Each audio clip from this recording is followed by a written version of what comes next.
Hello everyone, my name is Fidel Torres and I'm going to cover Chapter 5, Attitudes, Values, Moods, and Emotions. If you want to click on the link below and follow as I go through the video, give you some time to do that. Alright, on the first slide, values, attitudes, moods, and emotions all influence our behavioral and job satisfaction. Officially managing them is one way to increase employee discredited effort and improve performance. Values are ways of behaving or end state that are desirable to a person or to a group. Values can be conscious or unconscious. Types of values: terminal and instrumental values. Terminal values reflect our long-term life goals and may include prosperity, happiness, a secure family, and a sense of accomplishment. Instrumental values are our preferred means of achieving our terminal values or our preferred ways of behaving. The next slide. There are 6 primary values tend to influence manager behaviors and choices and thus are important to understanding manager behavior. Collectivism concerns for a family or a social group as opposed to oneself. Rationality, valuing facts-based and emotional-free decision and actions. Novelty, valuing change. Duty, valuing obligation, loyalty, and the integrity of reciprocal relationships. Materialism, valuing wealth and tangible possessions.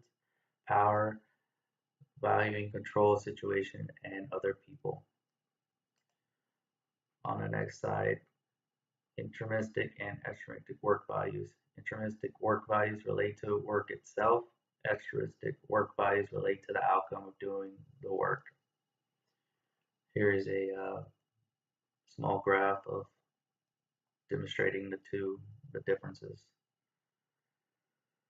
On the next slide, when values conflict, interpersonal, individual or organizations value conflicts all influence employee attitudes, retention, job satisfaction, and job performance. Intrapersonal value conflicts when highly ranked instrumental terminal values conflict. Interpersonal value conflicts when two different people hold conflicting values. Individual organization value conflicts when an employee's value conflicts with the value of the organization's values of the organizations. How values differ around the world. Global differences in values can lead to different managerial behaviors. Research has found that a large number of basic values can be condensed into 2 major dimensions that vary across cultures: traditional, secure, rational value, and survival, self-expression value. Traditional, secure, rational value reflects the contrast between societies in which religion is very important and those in which are not. Survival value emphasizes economic and physical security. Self-expressed value emphasizes subject well-being, self-expression, and quality of life, giving high priority of environmental protection, discourtees, tolerance, and participation in decision-making. Attitudes. Attitudes express our values, beliefs, and feelings towards something and inclines us to act in a certain way towards it. We all have attitudes about many aspects of our jobs, organization, bosses, and careers. Where do attitudes come from? Attitudes are formed over the course of a person's lifetime through experiences, family, culture, religion, and socioeconomic factors. Also, attitudes are composed of 3 components. Beliefs are your judgment about the object of the attitude that results from your values, past experience, and reasoning. Feelings reflects your evaluations and overall likings of the object of the attitude and can be positive or negative. Behavioral intentions reflect your motivation to do something with respect to the object of the attitude.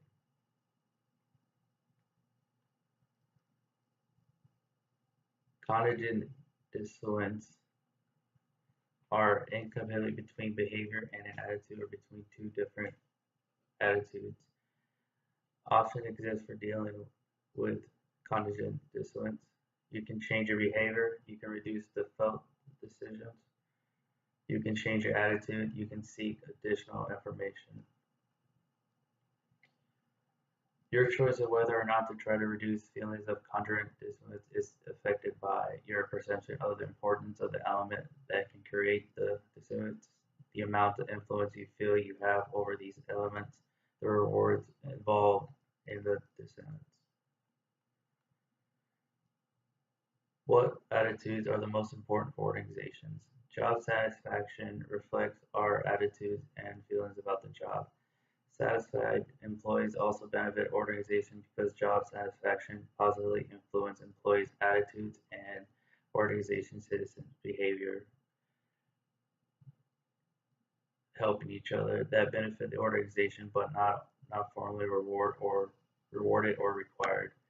Organizational commitment, the degree to which an employee identifies with the organization and its goals and wants to stay with the organization. 3 ways to feel committed to an employer. Affective commitment, positive emotional attachment to the organization and strong identification its values and goals. Normative commitment, feeling obligated to stay with an organization for moral, ethical reasons. Continuous commitment, staying with an organization because of perceived high economic and or social costs involved with leaving. What attitudes are the most important for organizations? Employee engagement, a highlighted emotional and intellectual connection that an employee has for his or her job, organization, manager, or co-workers that in turn influence him or her to apply additional discrete effort to their work. Engagement is enhanced when employees have clear goals and rules, have supportive leadership, are able to use their talents, and are recognized for doing a good job. Emotionals and moods. Emotions are intense, short-term physiological behavior and psychological reaction to a specific object, person, or event that prepares us to respond to it. The major aspect of emotion is aspects of passion that urges us people to do things. Moods are short-term emotional states that are not directed towards anything in particular. Where do moods come from? Moods are harder to cope with, can last for days, weeks, months, or even years. Moods reflect an individual's emotional state. Researchers typically infer the existence of moods from a variety of behavioral clues. Our moods can be influenced by others. Effectively, general tendency of an individual to experience a particular mood or to react to things in a particular way or with certain emotions. Positive affect reflects a combination of high energy and positive evaluation characterized in such emotions as aliens. Negative affect comprise feelings of being upset, fearful, and distressed.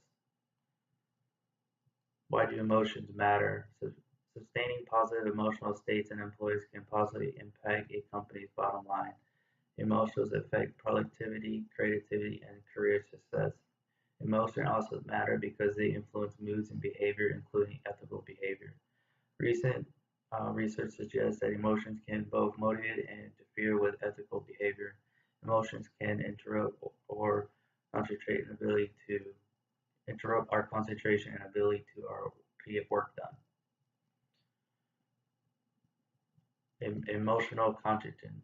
Emotional contagion reflects the phenomenon where one person expresses emotion and causes others to express the same emotion. Research has found that emotional contagion can enhance leadership effectiveness as well as satisfaction, productivity, performance, and work group contagion. Contagion. Emotional labor. Emotional labor is the act of displaying the appropriate emotion regardless of the emotion we actually feel. It occurs when employees have to regulate their emotions in a manner consonant with the company rules. Displaying rules are shared expectation about which emotion ought to be expressed and which ought to be disguised. Managing emotions and moods. Emotional intelligence is an interpersonal skill that includes the ability to perceive and express emotions, to understand and use them, and to manage emotions in oneself and other people. As a manager, remember the positive influence you can have on your someone's emotions and moods by not micromanaging, by listening to their suggestion, and by respecting and trusting them. Stress. The American Institute of Stress estimates that stress costs American businesses $3 billion annually. Healthcare workers alone are nearly 50% higher for workers reporting high level of stress. Individual differences exist in what people find stressful. Excessive workload demands, job insecurity, and conflicting expectations are stressful for most people. Job conditions that may lead to stress, lack of autonomy, conflicting roles, job design, career issues, management styles, and work conditions. Functional and dysfunctional stress. Functional stress, managing levels of stress for reasonable periods of time that generate positive emotions, including satisfaction, excitement, and enjoyment, can lead to job satisfaction. Dysfunctional stress is an overload of stress when situated of whether under or over a residue that continues for a long time. Is related to withdrawal behaviors and turnover. Stress stages. Alarm stage is triggered whenever we face any danger. Primary stress, if the alarm stage is triggered by a specific event, like your boss entering the room angry and yelling, that triggers primary stress. Um, Secondary stress is triggered by anxiety over something that is about to happen, like a performance review at a time the company is about to lay off some employees. When the first stage of stress is not relieved, our energy starts to fall and we enter the resistance stage. If we're unable to resolve the stress in the second stage, the third stage of exhaustion it develops and we are tired and listless. This can lead to complications like heart disease and ulcers. Bullying. Bullying is repeated mistreatment of another employee through verbal abuse, conduct that is threatening, humiliating, intimidating, or sabotage that interferes with other person's work. 30 to 53% of employees have reported that they felt they have been bullied. 20% of victims actually leave their jobs. Bullies can increase stress and decrease performance as well as decrease the organization's productivity, reputation, and increase legal issues and culture. Managing stress. Stress can be managed through various coping strategies that focus on changing the situation through direct action, like maybe quitting the job or hiring someone different. Changing the way we think about the situation through cognitive reappraisal focuses on development aspects of a challenging assignment, focusing on managing the stress um, reaction symptoms like working out or meditating can all help manage stress. Um, the last slide, job burnout. Burnout is often of physical or emotional strain or motivation, usually as a result of prolonged stress or um, frustration. Hard work can lead a lot to burnout like this. Um, that's the slides. My question to everybody would be, have you ever been stressed at work or in your personal life? If so, which stage of stress did you reach? How did you manage that stress? Thank you.